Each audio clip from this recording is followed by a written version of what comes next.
น่ะกระห่อนี่เบิ่งปลานี่มุกปลาพี่น้องเอ้ยมุกปลานิ้นนี่นะผสมแล้วเรียบร้อยแล้วนี่ก็มาใส่นี้นี่มุกห่อทำอิฐกับบอยากงามปันใดบัดห่ออันต่อไปก็โอเคอยู่ได้พี่น้องเคยบ่เคยห่อจักเสือเนาะบ่เคยมุกออกมุกปลาจ้าเพื่อหากระสิมามุกนี่นะพี่น้องเอ้ยมาเดินมากินน้ำกันแซ่บๆนี่เด็กนี่พี่กี้ข่อยก็มุกบ่เป็นวันนี้ข่อยเป็นมุกเลยพี่น้องนี่เห็ดแบบนี้เอานี่เขาพี่น้องเอ้ย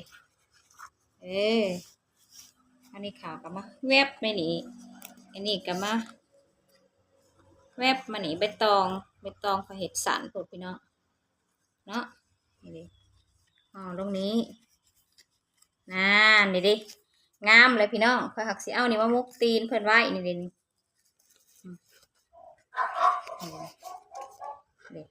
ข่อยมุกทำอิฐรถบ้าใหญ่ๆข่อยมุกทำอิฐห่อยังบ่เป็นพี่น้องปัดห่อได้ร้ายมุกแหละหูจักหลายบาทนี่เด้งามเลยพี่น้องนี่อันนี้เป็นมุกปลามากินน้ำกันเด้อข่อยสิ1